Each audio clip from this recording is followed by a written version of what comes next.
చూసుకోవచ్చు అదే ప్లేస్లో ఒక రబ్ చేసాను చూడండి.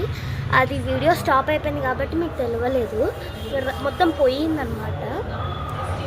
ఈ మిక్స్చర్ మనకి వేరే దగ్గర పెన్ని కూడా వెళ్ళిపోతుంది. ఓకే, పెన్ కూడా పోతుంది కానీ స్విచ్ బోర్డ్ దగ్గర కానీ ఎక్కడ కానీ ఇది చూడండి.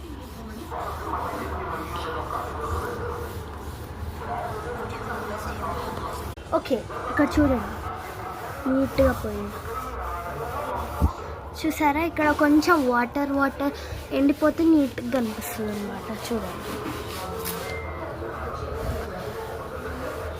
వాటర్తో మనం నీట్గా క్లీన్ చేయాలి. ఎక్కడైనా మనం యూజ్ చేయొచ్చు అనమాట.